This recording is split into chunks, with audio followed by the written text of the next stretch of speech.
নমস্কার, কেমন আছেন সবাই? আমরা কিন্তু বেশ ভালোই আছি। ঘরকানের নতুন একটি ব্লগে আপনাদের স্বাগত জানাচ্ছি। গত ব্লগে তো আপনাদের বললাম যে আমরা সুবর্ণভূমি এয়ারপোর্টে পৌঁছে গিয়েছি। তো আজ এখান থেকেই শুরু করছি। বেশ এক ঘুম ঘুমিয়েছি। বেশ খানিকটা সময়ও পেরিয়ে গিয়েছে। প্রায় 7-7.5 ঘন্টা প্লেনে ছিলাম। বুঝতেই পারিনি ঘুমের ভেতরে। আমার জন্য তো প্রথমেই ওরও এবার থাইল্যান্ডে প্রথম ট্রানজিট পড়েছে। এছাড়া প্রতিবার ও যে যাতায়াত করে দেশে সবসময় সিঙ্গাপুরেই ট্রানজিট পড়ে। প্রায় 4 ঘন্টার ট্রানজিট।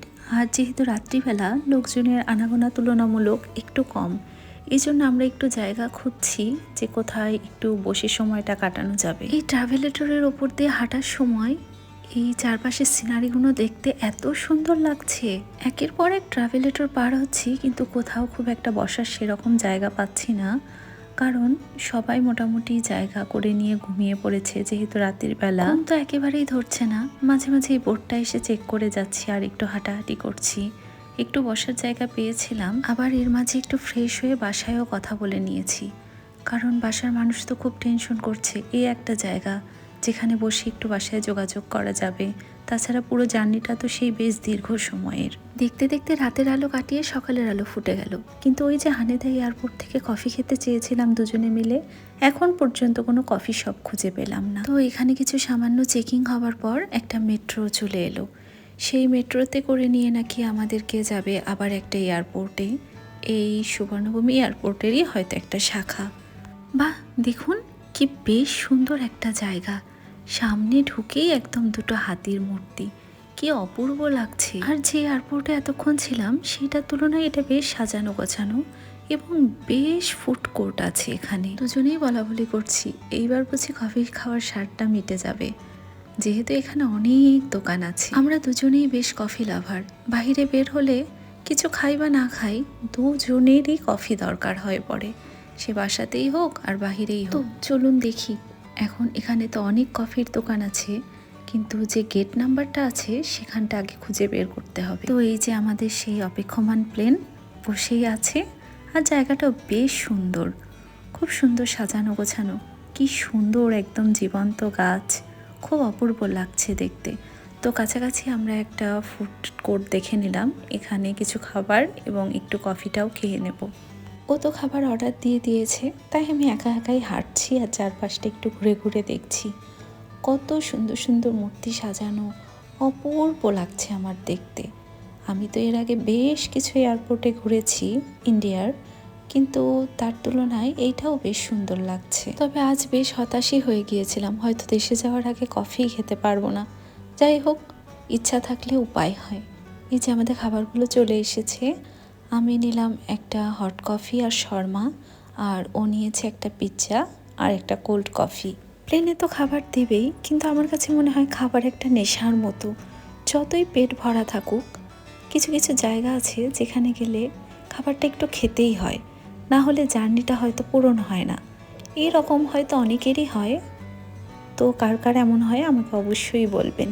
অবশেষে আমাদের শেষ প্লেনের যাত্রাটা শুরু হয়ে গেল। এখন শুধু দেশের মাটিতে পা রাখার অপেক্ষা। আমরা ছোটবেলা বইতে পড়েছিলাম থাইল্যান্ডকে বলা হয় সুবর্ণভূমি। আসলেই তাই। এই যে প্লেনটা ধীরে ধীরে উপরে উঠছে আর এত সুন্দর লাগছে উপর থেকে সাজানো গোছানো। তো আবার তো আমি সেই উইন্ডো সিটটাই নিয়ে নিয়েছি। দেখতে কিন্তু বেশ লাগছে। তো দেখতে দেখতে প্লেনটা একদম মেঘের মধ্যে দিয়ে যাওয়া শুরু করলো। ঠিক এই সময়টা আসলে মনে হয় যে প্লেনটা বুঝি আর নড়ছে না, ঠিক এক জায়গায় চুপটি করে বসে আছে। আর উপর থেকে দেখে মনে হচ্ছে সাদা সাদা কতগুলো তুলোর বল ভেসে বেড়াচ্ছে একদম। ঠিক তাই না? এই সময় জার্নিটা বেশ কম, মোটামুটি 3.5 থেকে 4 ঘন্টা। আমি আবার ওই চিকেন স্প্যাগেটি আর ও নিয়ে নিয়েছে fish with rice and mixed vegetable. এবার অবশ্য ভুল করে কফি আর নেইনি, ঠিক অরেঞ্জ জুসটাই নিয়ে নিয়েছি।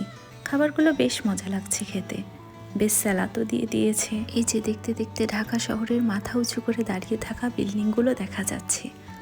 আর প্লেনটা অবশেষে দেশের মাটিতে পা ঠেকালো। দেখতে দেখতেই দীর্ঘ যাত্রাপথটাও শেষ হয়ে এলো।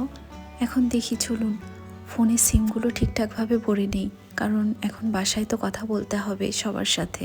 বাহ, সঠিক জায়গায় সঠিক একটা কবিতা, রবীন্দ্রনাথ ঠাকুরের অপূর্ব একটা কবিতা। লাগেজগুলো বেল্টে চলে এসেছে। এখন ঠিকঠাকভাবে লাগেজগুলো নিতে পারলেই শান্তি। এই জায়গাটা একটু সময় লাগে, তো আমরা মোটামুটি লাগেজগুলো পেয়ে গিয়েছি। এই একটা জায়গা যেখানে সবাই কত অপেক্ষা নিয়ে তাদের আত্মীয় স্বজনের সাথে দেখা করার জন্য দাঁড়িয়ে আছে।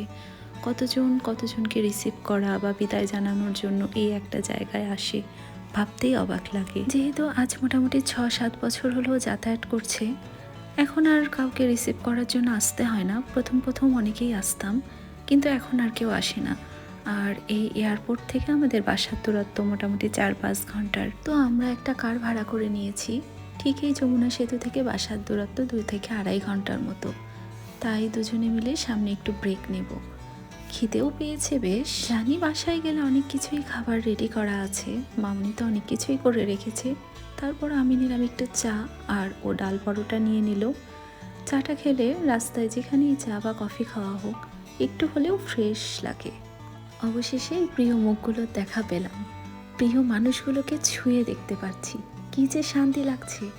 এই যে দেখুন, মামনি কত কিছু রান্না করে রেখেছে। ভেবেছিলাম শীতের পিঠা উছে এবার আর খেতে পারবো না, কে বলেছে। এই যে পাটিসাপটা, মামনির হাতের এই ক্ষীর তো পুরোই অমৃত। আর রাতের জন্য করে রেখেছি টেবিল ভর্তি করে আয়োজন। তো এখন খাবারটা এনজয় করি। আজ এ পর্যন্তই, দেখা হবে পরের একটা ব্লগে। ততক্ষণ পর্যন্ত সবাই সুস্থ, সুন্দর ও ভালো থাকবেন। আর ভালো লাগলে অবশ্যই একটা লাইক, কমেন্ট, শেয়ার করে পাশে থাকবেন।